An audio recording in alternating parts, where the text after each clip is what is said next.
الو، السلام عليكم.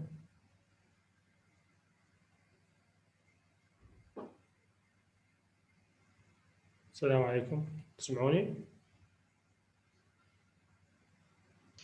حياك الله دكتور، اهلا وعليكم وسهلا السلام. بك. واضح الصوت؟ ان إن شاء الله. شاء الله. اليوم نبدا محاضرتنا اللي هي هيلينج اند ريبير. بعد ما بدأنا بالمحاضرات السابقة وأخذنا هواي شغلات بالجنرال انترودكشن أو بالجنرال باثولوجي، بعدين أخذنا السيل انجري والادابتنج والريفرسبل انجري والريفرسبل انجري، acute inflammation, chronic inflammation. أخذنا examples of about chronic and acute and chronic inflammation، الانفكشن والتايبس اوف ذا انفكشن والاكوت والكرونيك. اليوم نجي ناخذ الهيلينج اند ريبير، انه بعد ما يحدث هذا السيل انجري شنو اللي يحدث وراء السيكولي. السيكولي الاسوء اللي شرحناه بالبدايه اللي هو كان ينتهي بنكروسيس وسيل ديث. هنا السيكولي الافضل اللي هو ينتهي بالهيلينج اند ريبير. شلون النسيج والتشيو والسيلز يرجع الى طبيعته، شلون يرجع الى الفانكشن مالته، وظيفته الاساسيه وشكله الاركتكتشر مالته الاساسي عن طريق الهيلينج اند ريبير، والخلايا المهمه اللي تساهم بهذا الموضوع واللي باثولوجيكال بروسيس تو this process. Tissue repair, restoration of tissue architecture and function after injury. يعني النسيج يسترجع طبيعته أو شكله ووظيفته. Tissue repair, restoration of the tissue architecture and function after an injury occur in two ways. هناك طريقتين يصير بهن هذا التشيو ريبير أو التشيو هيلينج. Regeneration of the injured tissue، يعني إعادة تكوين النسيج injured tissue، النسيج المتضرر أو يعني المصاب. Replacement by connective tissue scarring، وهذا أصلا شرحنا عليه سابقا وهذا راح نعيدها أيضا. Replacement by connective tissue scarring، إنه هذا التشيو اللي فقدناه أو خسرناه أو injured راح يعوض بكونكتيف تشيو منسجة ساندة أو غيرها، وهاي كونكتيف تشيو يكون في فايبروسيس وينتهي بسكارينج تكوين الندب. Usually tissue repair involve both processes. Involve cell proliferation and interaction between cell and extracellular matrix. إذن usually tissue repair involve يعني العمليتين تحدث involve cell proliferation and interaction between cell and extracellular matrix. Many cell proliferation during tissue repair. Injured tissue remnant, vascular endothelial cell and fibroblast. هاي السيل اللي راح تساهم بالتشيو ريبير اند هيلينج. اصلا انجر تشيو ريمنت الخلايا الباقيه من الانجر تشيو من النسيج المصاب او المتضرر. فاسكولار اندوثيليال سيل خلايا الفيزلز او الاوعيه الدمويه، الغطاء الطلائي للاوعيه الدمويه. والفايبروبلاست سيل اللي مسؤوله عن تكوين الفايبرز والفايبروسيس والتليفات اللي تصير افتر تشيو انجري. Tissue of the body are divided into three groups. الأنسجة جسم الإنسان نقسمها إلى ثلاث أنواع من الأنسجة. Continuously divided liable tissue، الخلايا المستمرة بالانقسام والتكاثر اللي هي liable tissue، اللي هي حتى في injured راح تعوض نفسها. Stable tissue خلايا مستقرة. Permanent tissue، permanent tissue خلايا باقية بصورة دائمية يعني غير قابلة للتعويض. Continuously divided liable tissue cells are continuously proliferating، الخلايا هنا continuously تتكاثر بصورة مستمرة. Can easily regenerate after injury. Contain a ball of stem cell. stem cell يعني الخلايا الجذعية، يعني عندها كمية كبيرة من الخلايا الجذعية تستطيع أن تتكاثر وتعوض نفسها بصورة مستمرة. Example bone marrow، نخاع العظم. سكين الجلد، لانه الجلد يعني يتغير باستمرار، يعني هذا يعني كل فتره يعني اسبوع او اكثر، انه هذا نيو سكين. جي اي تي ابيثيليوم، والنسيج الطلائي بالجي اي تي. جي اي تي اللي هي القناه الهضميه. الميوكوزا every 24 hours will change. Stable tissue cells have limited ability to proliferation، يعني الخلايا هاي عندها القابليه على البروليفريشن والتكاثر واعاده التكوين، لكن limited ability في يعني قدره محدوده. limited ability to regenerate except liver، يعني بس الليفر عندها قدره قويه على الريجنريشن واعاده التكوين. normally in G0 but can proliferate if injured. G0 اذا تذكرون الستيجز مال السيل ديفلوبمنت والميتوسيس والمايوسيس وانقسام الخلايا، اكو فيس فيس جي 0 اللي هو inactive او يكون inert الخامل. اغلب هاي الخلايا تكون inert but can be proliferate if injured، لكن ان حدث injury او loss of the cell can be proliferate. example liver, kidney, pancreas. بيرمننت تشو هي الخلايا الدائميه الباقيه اللي كان نوت ريجنريت.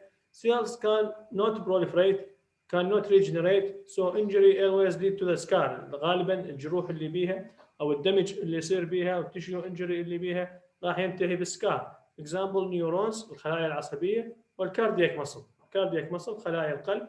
لذلك احنا دائما البيشنت اللي مثلا عنده اسكيميك هارت ديزيز، امراض قله ارتواء بالعضله او يعني اي او ذبحه صدريه، هاي الخلايا راح تتعوض بفايبروسيس، تتعوض يعني تليفات.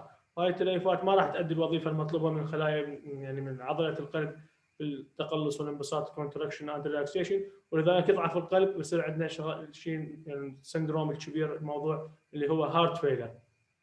لذلك عضلات القلب وعضلات الخلايا العصبيه لا تعوض. جروث فاكتور very important in tissue repair. طبعا الجروث فاكتور يبقى مهم جدا بالتشو ريبير. اكشن stimulate cell division and proliferation وبروموت سيل سرفايفل. يعني هو ستيميوليت يحفز الخلايا على الانقسام والتكاثر، وبروموت سيل سرفايفل ويسمح لها بالحياه انه تبقى على يعني قيد الحياه وتستمر بالتفاعل الانقسام والتكاثر. The extracellular matrix is the network that surrounds the cell to form interstitial matrix and basement membrane. النتورك اللي تحيط الخلايا، الشبكه اللي تحيط الخلايا واللي تسوي الانفايرمنت around the خلايا around the cells هي الاكستراسيلولار ماتريكس. Extracellular matrix regulate proliferation, movement and differentiation of the cell living in. وتشكل كانما environment بيئة تحيط بالخلية. regulate تنظم proliferation تنظم تكاثر الخلايا. movement of cells are movable and differentiation in the cell division and differentiation وتتمايز الخلايا أو تتخصص differentiation of the cell living in it. الخلايا التي تعيش يعني around أو among the extracellular matrix. Regeneration occur all the time in liable tissue. احنا حكينا بساعة التشيوز وقلنا شلون نقسمها الى 3 انواع. فالريجنريشن اعادة الانشاء occur all the times in the liable tissue. الانسجة liable to regeneration occur all times in liable tissue. Cells are constantly being lost and replaced. يعني انه الخلايا باستمرار تنشأ من الخلايا الميوكوزا بالجي اي تي بصورة مستمرة، خلايا تروح خلايا تجي، خلايا السكن خلايا تروح خلايا تجي. If demand increase, supply increase easily. Occur in limited form in the stable tissue. تلاحظ بكميات قليلة بالstable tissue. Remove one kidney, the other undergo hypertrophy and hyperplasia. تذكرون hypertrophy والhyperplasia بالadaptation اللي أخذناها بالمحاضرة إنه عند sedation عندنا remove one kidney according to the trauma or agenesis of the kidney. Another kidney hypertrophied تكبر and hyperplasia وتزداد عدد الخلايا مالتها حتى تعوض الفانكشن مع سنجل كدني. remove half of the liver it will grow back. اذا شلنا نص الليفر ممكن remove half of the liver it will grow back، ممكن انه ترجع طبيعيه. وتشوفون هواي مرضى يعني حاليا يعني عمليات تجرى خارج العراق، مرت ايضا داخل العراق، انه انت remove half of the liver، انه نشيل right loop of the liver or left loop of the liver، وتلقى البيشنت ولا سنه او سنتين تلقى انه normal healthy wealthy and normal liver function test، انه الجزء الباقي من الليفر يعني كان يملك القدرة على إعادة إنشاء وتكوين نفسه وإعادة الوظيفة والشكل في بعض الأحيان أيضا، إنه مو بس الوظيفة، إنه حتى تسوي له سي تي أو الام ار اي للبيشنت ترجع تشوف الليفر مالته تشوف إنه حتى الشكل مالته ممكن يرجع. Scarring. If injury is severe, regeneration cannot happen. إذا صار السيل injury أو tissue injury is severe, regeneration cannot happen. يعني عملية الإعادة تنتهي. So fibrosis as a scar replacement the injured tissue. التليف هو يحل محل النسيج الطبيعي.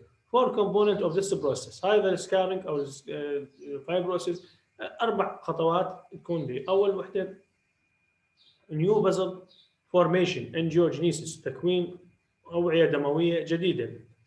Fibroblast proliferation تتكاثر خلايا الفايبروبلاست. Synthesis of the collagen. Scar formation. السكار غالبا هي المندب الجراحية اللي هي أغلب الأحيان تتكون من كولاجين.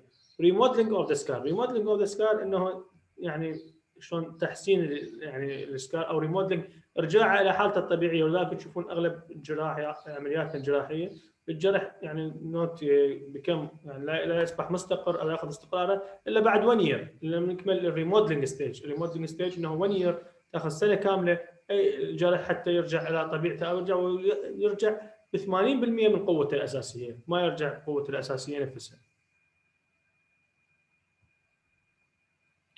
By 24 hour يعني 24 ساعة after injury endothelial cells start to proliferate، الخلايا الطلائية يعني تبدأ بالتكاثر. Fibroblast immigrate يعني تهاجر من مكانها. By 3 to 5 days granulation tissue present blood vessel and fibroblast. Weeks later بعد أسابيع dense fibrosis scar. The scar is remodeled over time. Remodeled over time ممكن تستمر هاي 1 years or 2 years sometimes.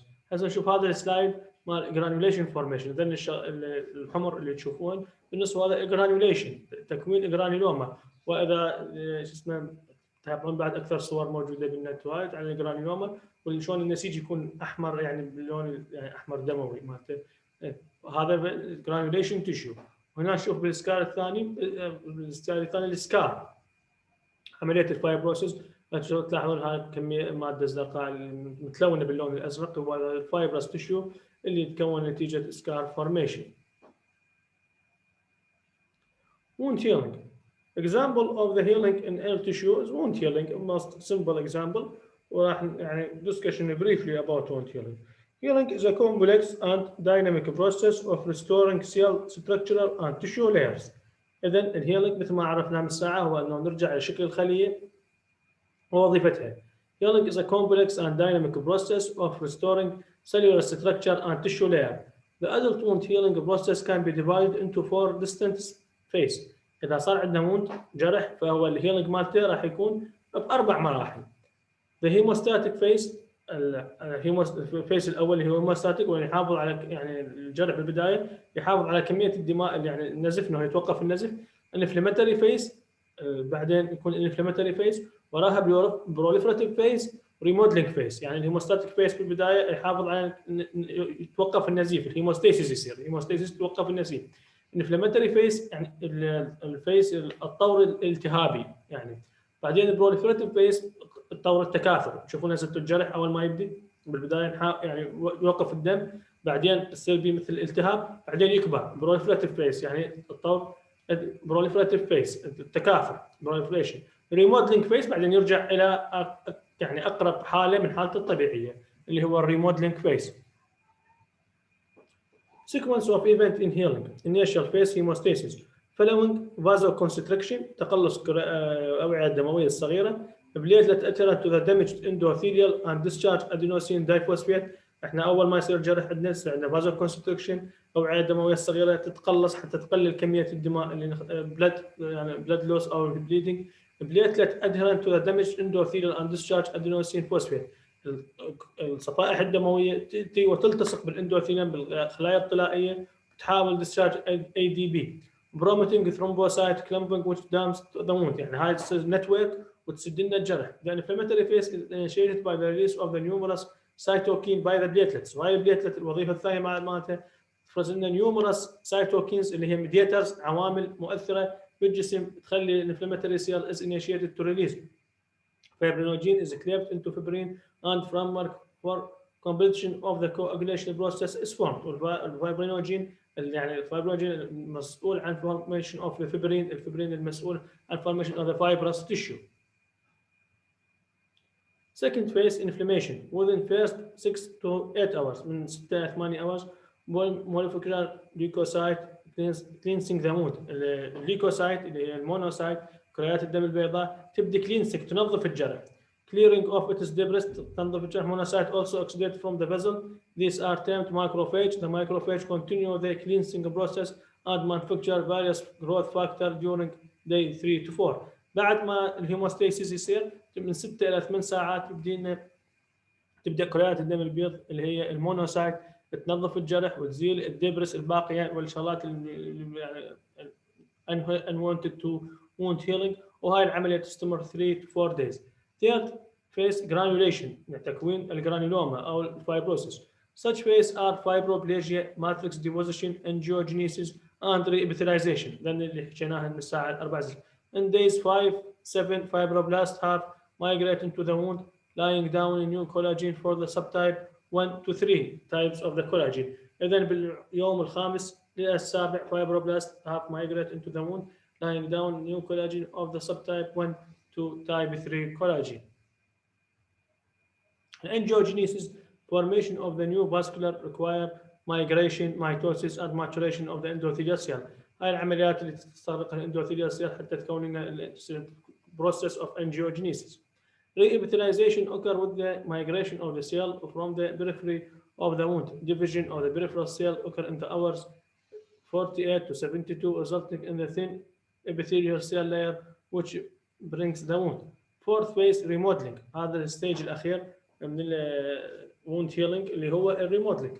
After the third week, the wound undergo constant alteration known as remodeling. إذن بعد 21 يوم من الجرح غالبا بالسيرجريز العمليات اللي بعد 21 يوم يلا يبدا الجرح يرجع الى حالته الطبيعيه. After the third يعني البدايه بعد 21 يوم. After the third week, the wound undergo constant alteration known as remodeling. This can last for years after the initial injury occurred. Collagen is degraded and deposition in an equilibrium producing fashion. يبدا الكولاجين يتوزع وينتشر بمكان الجرح بالاكويلبريم بمعادله producing بمعادله يعني بمعادله النسيج السابق. Contraction of the wound is an ongoing process resulting in apart from the proliferation of the specialized epithelial cell termed myofibroblast.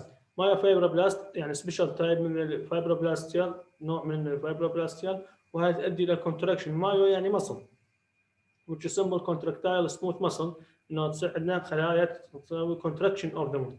The skin wound healing يعني الجلد عندنا two types of the wound healing. Healing by first attention و healing by second attention. Healing by first attention راح يكون إذا كان الجرح clean edge to edge يعني إذا كان الجرح نظيف وحافة to حافة sutured وغالبا يكون يعني معرض من suturing مخيطين الجرح. Second attention إذا كان الجرح dirty not tidy يعني ما منتظم size to size أو edge to edge ويكون غالبا ب foreign bodies أو another subject. Healing by first attention occur in small wounds that close easily. Epithelial regenerate promoting over fibrosis. Healing is fast with minimal scarring or infection. Example, well approximated surgical incision. إذا well approximated surgical incision إذا عندنا surgical incision يعني جرح يعني تم بطريقة جراحية مو جرح نتيجة تروما أو ضربة أو فشي أو هذا ومتقارب الحواف حافة إلى حافة قريبة ونوت infected clean الwound راح يكون healing by first attention. By 24 hours clot formation neutrophil occur احنا راح سألنا بالبداية إذا نتذكر hemostasis نحافظ على أنه not loss of the blood. neutrophil تجينا من white blood cell. epithelium began to regenerate والepithelial النسيج الطلائي began to regenerate. By 3 to 7 days macrophage occur in granulation tissue is formed. A new blood vessel fibroblast collagen begin to bridge incision. bridge يعني يسوي جسور between incision بالجرح. epithelium increase in thickness ويزداد الثيكنس مال epithelium. weeks later بعد أسابيع granulation tissue gone. collagen is remodeling. إذا بعد أسابيع التليفات والجرانيوليشن tissue راح تروح وراح الكولاجين is remodeling والكولاجين اللي عندنا remodeling يبدأ يعني يرجع إلى حالته الطبيعية. epidermis is full and mature but without dermal appendix. dermal appendix إذا يعني بس عرفت مو يعني مو الإضافات الجلدية وإنما هي الهير والنيل يعني الشعر وال sebaceous cyst والخلايا الدهنيه ولا اللي موجوده كانت بالسكين after injured and heal ما not regenerate يعني ما راح ترجع يعني المكان اللي انجر ما راح يرجع به شعر ولا يرجع به يعني مكان انه يمكن ينمو به سيرج يعني سكين ابندكس الاضافات لا ترجع به شعر ولا ترجع به خلايا دهنيه or sebaceous cyst. healing by second attention احنا هناك حكينا على healing by first by primary attention هنا healing by second attention. occur in large wound that have gap between wound margin يعني راح يصير عندنا gap فراغ between wound margin عندنا lost tissue between wound margin. fibrosis promote over epithelial regeneration. healing is slower with more inflammation and granulation tissue formation and more scarring. هنا عملية الهيلينج راح تكون أبطأ and with more inflammation and granulation وكل ال stages of the inflammation عندنا أكثر التهاب أكثر granulation أكثر تكوين الخلايا الجرانيوليشن أو التليفات tissue formation and more scarring والسكار والندبة الجراحية تكون أكبر. example myocardial infarction large burn and ulcer مايوكارديال انفاكشن اللي قلنا راح ينتهي بسكار، شينا من الساعه انه الكاردياك مصل خلايا القلب او عضلات القلب اذا صار بها احتشاء عضله القلب، المكان اللي يتعرض للاحتشاء ما راح يرجع ولا ترجع الفانكشن مالته، راح يلنج باي فايبروسيس اند سكار، وراح يؤدي الى ضعف القلب ويؤدي الى هارت فيلر، فشل القلب. لارج بيرن اند السر، اذا عندنا مكان حرق كبير او السر او تقرحات، هاي مستحيل هي باي مالكتيشن، باي سكندري ترجع باي فايبروسيس. واغلبكم اذا شايفين يعني او تشوفون يعني بحياتكم اليوميه مرضى الحروق شلون انه يرجع الجلد مالتهم متليف يعني كانه ماليف، ويعيقهم الفكشن مالته، لا بي سويت جلاند، لا بي خلايا تعرق، لا بي سبيشيس سيست خلايا دهنيه، ولا بي شعر، ولا بي اي شيء، ولا عنده كونتراكشن وريلاكسيشن مثل السكن العادي، ودائما يعاني من تشققات وممكن ايزلي انجر وايزلي انفكشن. واخر اتلس ستيب scar formation or fibrosis of the skin ممكن يؤدي الى formation of the neoplastic cell يسمونها مارجولين ألسر اللي تكون بها بالاخير كانسر، يعني يصير عنده هاي تتطور الى خلايا سرطانيه تنتهي بسرطان الجلد. لذلك يعني الحروق جدا خطره. فاكتور افكتنج ووند هيلينج، هذا الووند هيلينج البروسيس اكو فاكتور تاثر، اكو فاكتور لوكال واكو سيستميك فاكتور. Local factor infection is the single most important cause of delay in the healing. أكثر عامل يخلينا تتأخر عملية الهيلينج هو الانفكشن، هو الالتهاب. ولذلك تلاحظون يعني شدة الاهتمام بالكليننج وبنظافة صالة العمليات وصالة العمليات حتى قلب الأسنان أو فجأة، لأنه إذا صار عندك انفكشن wound infected with delayed wound healing. وطبعا هناك يحسبوها كوست افكتيف، يعني ديفلوبد كانتري بالدول المتطوره يحسب الكوست افكتيف انه this patient بدل ما انه healing of the wound in the 2 weeks or 10 days، هذا الهيلينج مالته راح يطول اسابيع او اشهر، وهذه الاسابيع والاشهر راح تقلل من فرص العمل وتقلل من انتاجيه يعني انتاجيه المواطن، وكلها تحسب الكوست افكتيف. فلذلك الكوست افكتيف مالتها هاي راح يصرفوها على النظافه وعلى الستريلايزيشن اوف ذا ثياتر روم حتى ما يصير عندهم انفكشن. احنا هنا كله بالعكس. ميكانيكال فاكتور as early motion of wound can delay healing، يعني اذا الجرح نوت ستيبل حركته ميكانيكال فاكتور، يعني انه مثلا فراكشر كسر ويتحرك دائما نوت ستيبل، واحده من التريتمنت مال يعني موست امبورتنت تريتمنت اوف ذا فراكشر از فيكسيشن. هاي الحركه كل حركه راح تسوي لك انجري جديد، كل حركه اذا كان نوت ستيبل تسوي لك انجري جديد، وهذا الانجري راح يعيد لك البروسيس من البدايه. foreign bodies such as fragment of steel, glass or even bone، اذا عندك جسم غريب بالجرح راح يقلل لك من عمليه الهيلينج ويبطئها ويخلي العمليه تطول اكثر، وكونفرشن اوف ذا برايمري اتنشن تو ذا سكندري اتنشن such as fragment of the steel، يعني اذا عندك اجزاء من الستيل، جلاس اور ايفن بون اذا عندك اجزاء من المعدن او جلاس يعني زجاج، او حتى اذا عندك اجزاء من العظم دخلت بالجرح. سايز لوكيشن اوف ذا تايب اوف ذا ووند، حجم الجرح، اللوكيشن مالته مكانه. طبعا الهيلينج بروسس تختلف من مكان الى مكان بالجسم، مكانات تكون سريعه جدا، مكانات تكون اقل سرعه. لذلك حتى الستيتش ريموفال اذا كمعلومه عامه اعطيكم اياها، انه اذا عندك جرح بمنطقه الفيس والنيك الستيتش ريموفال راح يكون within 5 days، انه 5 ايام تشيل الستيتش ريموفال، لان الهيلينج بروسس كملت. يعني اذا عندك خيوط بمنطقه الوجه او الفيس تشيلها ب5 ايام. اذا عندك بالتشيست بالصدر لا، العمليه راح تطول، راح توصل تقريبا اسبوع الى 10 ايام. اذا ابدومن، اذا ميد لاين لابراتومي عمليه فتح بطن راح يصير 14 يوم يعني او اكثر مرات. اذا لا، اذا جريت ايرون او هرنيوبلاستي او انجوينال انسجن، الانسجن مال الابندكس مال الزائده او مال الهرنيه الفتق يعني المغبني او الجراحي، هنا راح تكون 7 days to 10 days. اللور ليم موست كومنلي suture removal by the lower limb is 14 days، يعني غالبا يكون اسبوعين حتى نشيل السوتشرز. richly vascularized area such as face، شوفوا هنا الاريا اللي بها الدم اكثر richly vascularity مالتها اكثر، ما يكون الهيلينج مالتها اكثر such as face heal faster than those in the poorly vascularized، المناطق القليله وصول الدم. لذلك المناطق الالسر المتقرحه خاصه قرح الفراش يسمونها بيد سور، اللي تكون بالاولد ايج بيشنت اللي يكون بورلي فاسكولايزد واللي يعاني مثل هارت فيلر او رينال فيلر، راح تكون بورلي فاسكولايزد، قله الدم الواصل لها راح يخلي الهيلينج مالتها اقل. جنرال فاكتور، عوامل عامه تؤثر على اي جرح. الايج، عمر البيشنت، كل ما كان البيشنت اصغر كل ما كان الهيلينج اسرع، ولذلك انه عندنا حتى الاطفال اللي اقل من 9 مانث، اللي اقل من 9 اشهر، تكون الاسكارس فورميشن مالتهم اقل، يعني ممكن انه ينجرح الاسكار مالته يكون اقل او بدون الاسكارس اصلا. general state of the health، انه هل هو هذا البيشنت general state مالته انه healthy wealthy or diseased patient. chronic disease example diabetes rheumatoid arthritis، كل chronic disease راح تؤدي الى delayed in the wound healing.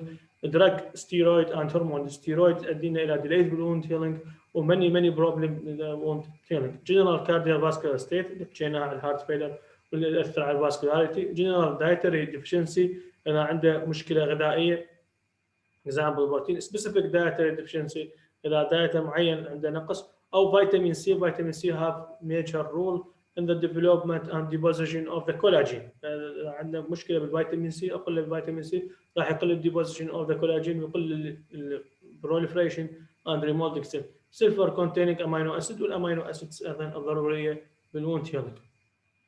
complication of repair، ممكن هاي عمليه الريبير ما راح تتم بالطريقه المعتاده او الطريقه المتوقع، فراح يصير بها عندنا complication او مضاعفات. insufficient fibrosis، ممكن يكون الفايبروسيس هذا غير كامل او غير كافي. hernia and ulceration، hernia هو بالعربي يعني فتق يعني loss of continuity، يعني عندك layers يعني طبقه من طبقات جدار البطن غالبا تكون مفقوده، هذا يخلي protruding يعني invagination and protruding، تجي الطبقه اللي جواها تخترقها خلالها. فاذا دائما عندنا بالابدومينال وول هرنيا انه عندنا ديفكت بالشيث او ديفكت بالمصل بالاكسترنال اوبليك ابونيروسيس او انترنال اوبليك ابونيروسيس، يجي البريتون protruding through this defect and formation of the hernia. not only Briton, sometimes omentum or bowel. الألسر loss of the continuity of the epithelial tissue، تفقد الكونتينيوتي، تفقد استمرارية الابيثيال تيشو. excessive fibrosis، مثل ما عندنا insufficient fibrosis كله ممكن يكون excessive. cosmetic scarring يعني شغلات تجميلية، هنا يكون السكار كبير. hypertrophic scarring and keloid، والكيلويد هسه انا لكم عليه صورة. hypertrophic scarring يكون السكار أكبر من المعتاد لكن ضمن حدود الجرح، ما يعبر حدود الجرح. excessive contraction ممكن يكون متقلص أكثر من اللازم.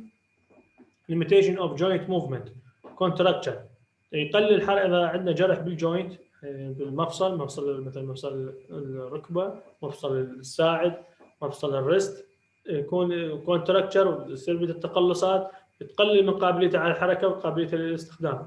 obstruction of the tube and channels، obstruction of the tubes and channels structures، وهاي يعني تشوفونها هواي موجوده بالعمليات الجراحيه، انه انت مثلا after connection of the common bile duct with the bowels you have structure or connection of the ureter with the bladder structures، عندك تليفات وعندك انسد عندك اليومن وهاي عنده problems وهي treated by many ways. one of the ways is stenting، انه يحط ستنت داخل التيوب حتى يبقى مفتوح.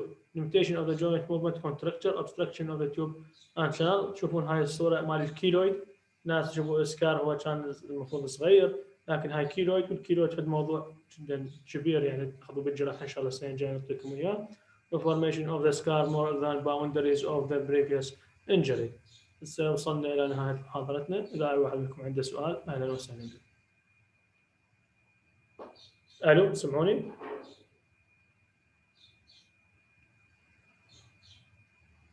الو اي سؤال؟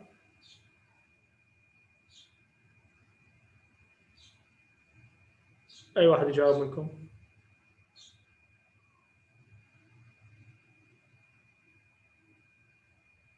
تسمعوني ولا لا؟ نعم دكتور نسمعك، ماكو سؤال. شكرا. ان شاء الله خير. واضحه الامور؟ شكرا واضح. ان شاء الله خير. ان شاء الله نلتقيكم الاسبوع القادم محاضره بتكون نفس الموضوع. شكرا جزيلا.